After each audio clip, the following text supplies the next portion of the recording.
අපි ආරාධනා කරනවා කොළඹ විශ්වවිද්‍යාලයේ හිටපු උපකුලපතිතුමන් ගරු එස්.ජී. කරුණාරත්න මැතිතුමනි ඔබතුමන්ට මේ සභාව මත අපි මේ කරන්නට යන කාර්ය ගැන වචන සාකච්ඡා ප්‍රකාශ කරන්න. Ladies and gentlemen, it's now our great honor to invite our main guest, a distinguished and academic and eminent personality in Sri Lanka's higher education sector, Senior Professor G. Karunaratne, former Vice Chancellor, University of Colombo. සියලු දෙනාටම සුබ උදෑසනක්. අද දින මෙම උත්සවයට පැමිණ සිටින ශ්‍රී ලංකාවේ තරුණ හා ක්‍රීඩා පිළිබඳ අමාත්‍ය කුමාර මැතිතුමාගෙන් ඒ වගේම අනෙක් පාර්ලිමේන්තු මන්ත්‍රීවරු නගරාධිපතිවරු සහ විශේෂයෙන්ම මෙම බයිපාස් පදනමේ ප්‍රධාන කටයුතු කරන ආරාධනා කළ කිත්සිරි ආනන්ද සත්කුමාර ඇතුළු සියලුම දෙනාගෙන් අවසරයි. සම්භාවනීය අමුත්තනි සමහරවිට මම නම් නොකියුවාට සමා වෙන්න. අපි ඇත්තටම අද දින කටයුත්ත ඉතා හොඳ කටයුත්තක් හැටියට ආශිර්වාද කරනවා. ඒ නිසා තමයි මම එතන උනේ. මම හිතන්නේ දවස් දෙකක විතර කලින් මට කිව්වා පොඩි දේශනයක් කතා කරලා යන්න කියලා. සියලු දෙනාටම ස්තුතියි මට ආරාධනය කිරීම පිළිබඳව. ඇත්තටම ලංකාවේ අපි අධ්‍යාපනයේ ලද පුද්ගලයන් හැටියට මම හිතන්නේ මෙතන බොහෝ දෙනෙක් ඉන්නේ ජපුර ආර්ශිෂ්‍යයන්. මමත් ජපුර අවුරුදු 7ක් ඉගෙන ගත්තා. 83 90 දක්වා. අනුවේ තමයි මම කොළඹ විශ්වවිද්‍යාලයට ආවේ. දැන් අවුරුදු 36ක් කොළඹ විශ්වවිද්‍යාලයේ හිටියා. මේ කාලය තුල ජපානයේ අවුරුදු 12ක් හිටියා. විශ්වවිද්‍යාල 4ක ඉගෙන ගත්ත ජපානයේ 4ක ඉගෙනනවා. දැන් ටෝකියෝ විශ්වවිද්‍යාලයේ ආරම්භිත මහාචාර්යවරයෙක් කරනවා. පොඩි කාලේ කියලා දෙන ඔබ වෛද්‍යවරයෙක් වෙන්න ඕනේ. එහෙම නැත්නම් ඉංජිනේරුවෙක් වෙන්න ඕනේ. ගණකාධිකාරිවරයෙක් වෙන්න ඕනේ. ඇයි එහෙම නියුත්තේ? මොකද ඔබේ ආදායම ඉතා ඉහළ මට්ටමකට යනවා. ඔබ හොඳ වෘත්තීය වේදිකෙක් වෙනවා. නමුත් මේ සියලුම දේවල් සඳහා භාෂා ඥානය අවශ්‍යයි කියන එක අපිට පොඩි කාලේ කියලා දෙන්නේ නැහැ. භාෂාවක් නැතුව අපිට ඉදිරියේ මේ වගේ විශේෂයෙන්ම කැරියර් තමන්ගේ යන රැකියාව කුමක්ද කියන එක තීරණය කරන්න භාෂාවක් අවශ්‍ය වෙනවා. මේ රැකියාව කුමක්ද කියන එක තීරණය වෙන්නේ අපේ භාෂාවේ කුසලතාවයන් මත. ඒක රැකියාව විතරක් නෙමෙයි. අපි රැකියාව කරලා ලබන ආදායම මාර්ගයේ ආදායම තීරණය වෙන්නේ අපේ භාෂාව මත. ඒ විතරක් නෙමෙයි. එතන මෙහාට ගියොත් තවදුරටත් ගත්තොත් අපේ ජාත්‍යන්තර සම්බන්ධතා අපේ වෙනත් රටවල් එක්ක තියෙන සම්බන්ධතාව තීරණය වෙන්නේ භාෂාව මත. ඉතින් ඒ නිසා අපිට අවස්ථාවන් පුළුල් කරගන්න නම් අපි අනිවාර්යයෙන්ම ඉංග්‍රීසි භාෂාව අධ්‍යයනය කළ යුතුයි. ජපන් භාෂාව අධ්‍යයනය කළ යුතුයි. චීන භාෂාව අධ්‍යයනය කළ යුතුයි. මේ භාෂාවක් ඉගෙන ගැනීම තුළින් අපිට ඉදිරියට යන්න පුළුවන් කියන එක අද්භූත ප්‍රත්‍යක්ෂ ලෙස මා විශ්වාස කරනවා. මොකද මම ටෝකියෝ විශ්වවිද්‍යාලයේ ජපන් භාෂාවෙන් මේ වගේ දේශන කරනවා. ඒ නිසා මේ භාෂාව ඉගෙන ගැනීමේ වැදගත්කම තුන්වෙනි භාෂාවක් ඉගෙන ගත්තාම ඔබට තවත් ලෝකයේ පුළුල් විදියට පේනවා. ඉතින් අපි භාෂාවක් ඉගෙන ගන්නකොට අපිට ලෝකයේ පුළුල් විදියට පේනවා. ඉතින් ඒ නිසා තමයි මම කියන්නේ මේ භාෂා ඥානය කියන එක ලංකාවේ අනිවාර්යයෙන්ම ඒකේ වැදගත්කම සියලු දෙනාට වටහා දීමේ අවශ්‍යතාවයක් තියෙනවා. ඒකට අපි ඕනම දෙයක් එක දිගට කරනවා නම් ඒ එක දිගට යම් දෙයක් කරන පුද්ගලයාට තමයි ඒකේ යම් ආකාරයක ඉනෝවේෂන් එකක් කරන්න පුළුවන්.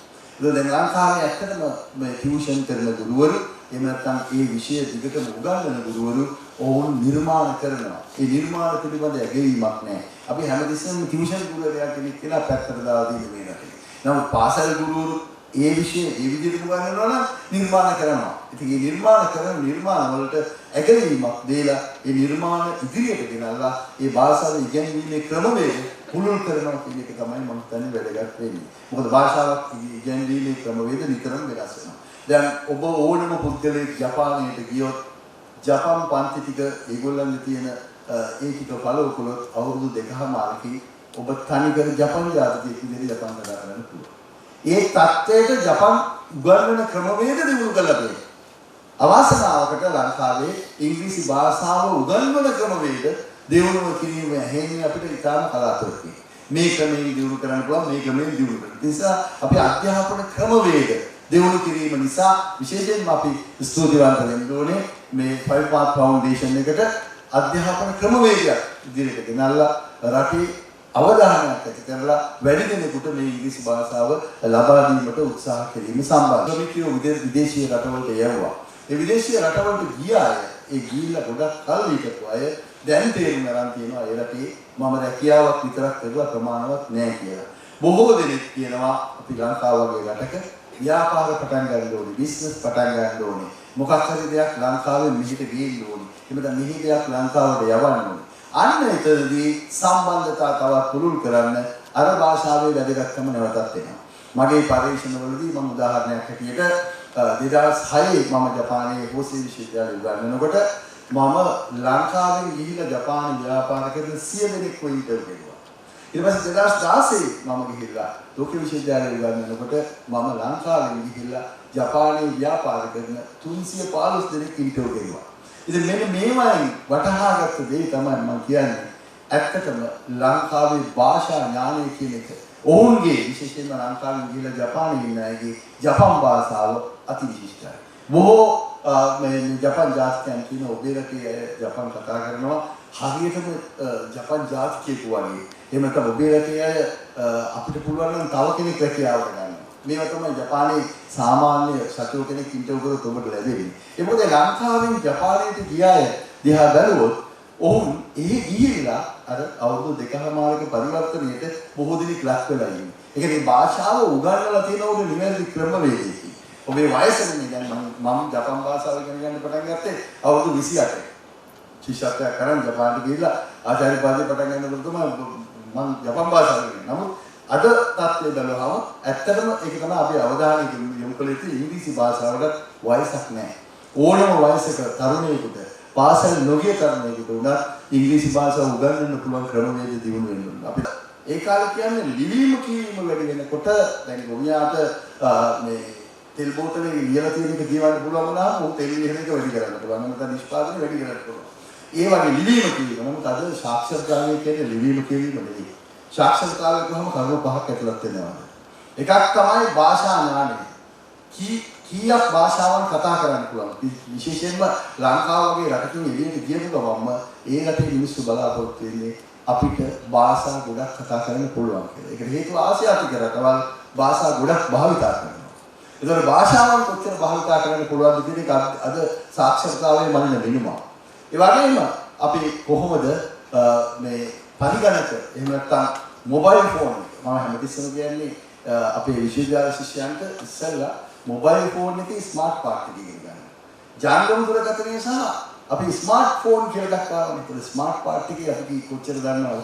දැන් අපි 50000ක් දීලා ගන්න මොබයිල් ෆෝන් එකයි 1,500ක් දීලා ගන්න මොබයිල් ෆෝන් එක අතර වෙනසක් තියෙනවානේ. ඔකේ තියෙනවා ස්මාර්ට් පාර්ට් එක. මේ ස්මාර්ට් පාර්ට් එක අපි ගන්නවා ළමයින්ට ස්මාර්ට් මොබයිල් ලර්නින් හොඳට පුළුවන්. ඉතින් ලංකාවේ තියෙන ස්මාර්ට් ෆෝන් එක පාවිච්චි කරනවා. ඒක පාවිච්චි කරන්නේ තර ජංගම දුරකථනයේ විදිහට තමයි. ඒ නිසා අපි ස්මාර්ට් කියන කෑල්ල තුල තියෙන දේවල් ලංකාවේ පුළුවන් තරම් උගන්වන්න. ෆෝන් එක අතේ දෙන්නට වඩන්නේ ඒ ෆෝන් එකේ තියෙන ස්මාර්ට් ෆන්ක්ෂන්ස් ටික අපිට භාවිත කරන්න බැහැ. අපිට ඒක පුළුල් කරන්න පුළුවන් නම් අධ්‍යාපනයේ යම් ආකාරයකට ලංකාවේ ඔබ දන්නවා මොබයිල් ෆෝන්ස් තියෙන ජංගම ෆෝන්ස් ඕන තරම් වෙන්න අපිට මේ අධ්‍යාපනය ලබා දෙන්න පුළුවන්. ඒ වගේම පරිගණක තාක්ෂණය. පරිගණක තාක්ෂණය ඔබ දන්නවා අලුත් සොෆ්ට්වෙයාර් ඒ පැත්තට අපි අද සාක්ෂරතාවය නිර්වචනය කරනවා. එතන යාළුවෝ ගිහිලා අපි මූල්‍ය සාක්ෂරතාවයක් ගැන කතා කරනවා. මුදල් පිළිබඳව අපේ දැන් නිසා මේ ආයතනයේ මේ ගන්න ක්‍රියාවලියට අපේ ආශිර්වාදය අපේ සපෝට් එක තියෙනවා ඕනම දෙයකට අපි ඔබ වෙනුවෙන් පෙනී සිටිනවා කියන එක කියන්නේ තවත් නැවතත් මම ආපහු ලබන අවුරුද්දේ ජපානයේ ටෝකියෝ විශ්වවිද්‍යාලයේ ආරම්භ මාධ්‍යාලවලින් කටයුතු ළඟයි එහෙමත් තියෙද්දි අපි ජපානයේ තුලත් අපි ගොඩක් බොහෝ වෙනස්කම් කරලා තියෙනවා ඉතින් ජයවර්ධනපුර අපේ ආදි ශිෂ්‍යයෙක් මේ වෙනකොට තානාපතිතුමා මේ එක්සා ජානක කුමාර ඒ ඔබට ඒ හැමෝටම කියන්නේ අපි අධ්‍යාපනයේ වෙනසක් කරමු මේ රජයේ කරන ක්‍රියාදාමය මේ වෙලාවේ අපි සැලකිලිට ගන්න ඕනේ කවර රජයක් තිබුණා අධ්‍යාපනය වෙනස් කළ යුතුයි කියලා අපි දිගටම කියා. ඒ අධ්‍යාපනය වෙනස් කළ යුත්තේ අපි දන්නවා මොකද රටේ අත්‍යවශ්‍යතාවය නිසා. ඒ නිසා අපි පුළුල් සංවාදයක් තුලින් හැමදෙනාගේම අදහස් තුලින් මේ අධ්‍යාපන ක්‍රමය වෙනස් විය යුතුයි කියන තැන ඉන්නවා. ඒ සඳහා මෙවැනි ක්‍රියාදාමයන් ඉතාම අවශ්‍යයි. මොකද පාරම්පරික විෂයන් පාරම්පරික විදිහට උගන්වලා අපිට අලුත් පරපුරක් බිහි කරන්න බෑ. අලුත් ක්‍රමවේද බිහි කරන්න ඕනේ. මේ නවෝත්පාදන අපි අගයන්න ඕනේ.